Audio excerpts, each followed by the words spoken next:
சொல்லல, ரெசிபி. நான் அதுக்குதான் சொல்றேன். எல்லாம் கிராமத்து தேவையான அளவு எண்ணெய். நான் எப்பவுமே கடலை எண்ணெய் தான் யூஸ் பண்ணுவேன். நல்ல பரம்பரை. சேர எடுத்துட்டு வந்து குடுத்துட்டு விளையாட. அந்த கறியை நேரம் கோழி பூனை தின்றுக்கும். நீங்க இங்க லட்சணத்துக்கு நின்றீங்கன்னா ஆமா, அப்படியே பிள்ளைங்க எல்லாம் பதோசா அப்படியே குடும்பத்தை பாக்குற பிள்ளைங்க. சேரா கல்யாணமும் பண்ணக்கூடாது, பிள்ளையும் பெற்க கூடாது. ஆமா, அதெல்லாம் நீ அனுபவத்துக்கு சொல்லு. அனுபவமா தெரியுது. வீடியோ அமத்த சொல்லிட்டேன்னு வச்சுக்கோ, நல்லா கேட்டுட்டு போயிருவேன். கேட்க மாட்டேன். ஆமா, எரிச்சலை கலப்பிட்டு கல்யாணத்துக்கு பண்ணி என் வாழ்க்கையை அழைச்சிட்டு பேசுற. பெரிய சோழர் பரம்பரை. சின்ன வெங்காயங்க ஒரு 150 கிராம் எடுத்திருக்கேன். பெரிய வெங்காயம் 1 எடுத்திருக்கேன். இங்க பாருங்க, எண்ணெய் காஞ்சோன்னு அது போட்டணும். சின்ன வெங்காயம் உரிக்கிறதா கொஞ்சம் கஷ்டம். அது அவ்வளவுதான். அதாவது நம்ம என்ன சொல்லுவோம், கிராமத்துல சொல்லுவோம், அவங்களுக்கு எல்லாம் என்ன கவலை, ஜாலியா இருக்காங்க, பின்னாடி போனா தோட்டம் இருக்கும், போய் பறிச்சுட்டு வந்து அழகா செஞ்சிருவாங்கன்ட்டு. ஒரு அடுப்பு பற்ற வைக்கவே இவ்வளோ நேரம் ஆகுதுன்னா அவங்களாம் எப்படி வேலை செஞ்சு எப்படி கஷ்டப்படுவாங்கன்னு பாருங்க இந்த வெயில்ல. அடுப்பு வருமா, செம்ம ஐடியா பாரு, செம்மையா இது பாரு. உனக்கு நிறைய பேரை குழிக்குள்ள தள்ளி பழக்கம் இல்ல? ஆமா ஆமா, அதுக்கு ஐடியா கொடுத்ததே நீதானே. இங்க பாரு, என்ன இந்த ஆக்ட் குடுக்குற வேலையெல்லாம் என்கிட்ட வச்சுக்காதடா. நீ யாருன்னு எனக்கு தெரியும், நான் யாருன்னு உனக்கு தெரியும், நம்ம 2 பேர் யாருங்கிறது இந்த ஊருக்கே தெரியும். இப்பதான் தக்காளியே கட் பண்றியாமா? நல்லா வேகட்டுமா? வேகட்டும், வெங்காயம் நல்லா கோல்டன் பிரவுன் வரணும். குடு, எதையாவது ஆட்டுறேன். இந்த இதை போட்டு ஆட்டு. கறி எடுத்துட்டு வர சொல்லு சீக்கிரம். அது என்ன டபக்குன்னு வெந்து போச்சு. பிள்ளைங்களை இங்க இருந்து சத்தே பாருங்க, ஒரு பயில வரமாட்டானே. கூப்பிடுப்பா, கத்துனா 4. ஏமா நீ கத்துனாதாமா வருவாங்க, நான் கத்துனாதான் எவனாவது மதிப்பானா? ஏமா அப்பள மதிப்பான். எங்க வீட்டுல அது ஒண்ணு இருக்கு. நான் டேய்னு கத்துனா போதும், அம்பிட்டு மேல உட்காந்துருவான். ஆனா இந்த என்ன சட்டில உள்ள கறியை எடுத்துட்டு வா. இங்க பாருங்க, அது அடுத்து ஓடி இருக்கு, அடுத்த வீட்டுக்குள்ள இருக்குன்னு நினைக்காதீங்க. அதுவும் நம்ம வீடுதான். நிறைய பேர் கேக்குறாங்கங்க, என்ன வீடியோ ஒவ்வொரு வீட்டுல இருந்து போறீங்க, எது உங்க வீடு? 10 வீடு வச்சிருக்கோம், அதெல்லாம் எடுத்து போடுறாங்க. ஆமா, அப்படியே 10 வீடு பண்டாடி வாங்கி கொடுத்துருக்கோம். வாய கலராத நேத்தா பிரச்சனை முடிஞ்சிச்சு. அது சொல்றது ஒரு நாள் லைவ் போடுறேன். என் குமரில தான் உங்கள்ட்ட குமரி தள்ளுறேன். போதும்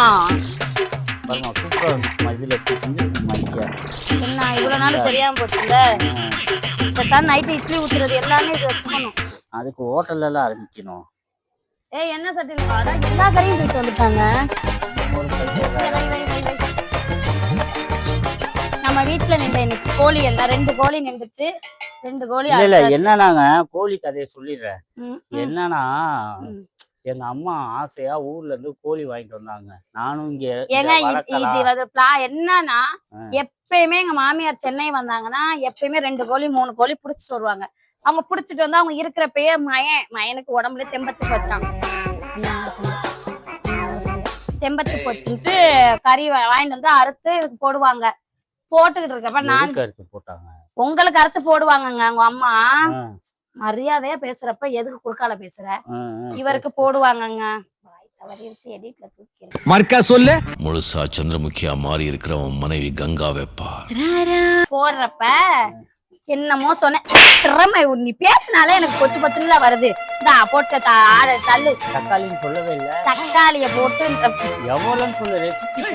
அதெல்லாம் எனக்கு தெரியாது. அளவுதான், தேவையான அளவு. வெங்காயம் தேவை, தக்காளி தேவையானது. என் கை நறுக்கிற வரைக்கும் போடுவேன், நறுக்க முடியாட்டி வச்சிருவேன். பெரிய லம்பாடி பொம்பளையா இருப்பா அந்த மாதிரி வரப்ப இந்த மனுஷன் என்ன சொன்னாரு, கோழி கதைய பாத்தியா ஒன்னால இப்படிதான் என் வாழ்க்கை ட்ராக் மாதிரி போயிருச்சு.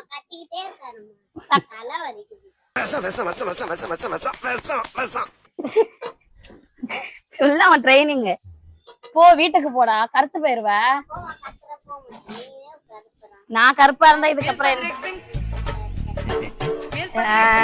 இந்த படம் பாத்திய எப்படி இருந்துச்சு? கோழி கதைய விட்டுட்டேன்ப்பா. இந்த கோழி கதைய சொல்லிடுறேன். இப்பவே கண்ணை கட்டுது. அதுக்கு இந்த இடத்த ரெடி பண்ணி 3 கோழி வளர்த்தாருமா. வளர்த்தாரு 4 கோழி வளர்த்தாரு. 4 கோழியில 1 கோழிய போய் கடையில குடுத்துட்டோம், சாப்பிட மனசு இல்லாம. 3 கோழிய வளர்க்கலானே வச்சிருந்தோம். முட்டை இட்டுக்கிட்டே இருந்துச்சு. சரி குழந்தைங்களுக்கு ஹெல்தின்னு முட்டை கொடுத்துருக்கணும்.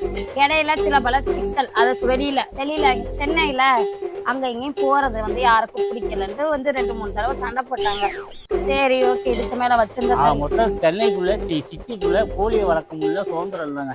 கோழின்னு இல்ல, போற போக்க பார்த்தா வாழ்க்கை பொண்டாட்டி பிள்ளையோட குடும்பம் நடத்தாத, பிள்ளைங்க பெத்துக்காதன்னு தான் ரூல்ஸ் வரப்போகுதுன்னு நினைக்கிறோம்.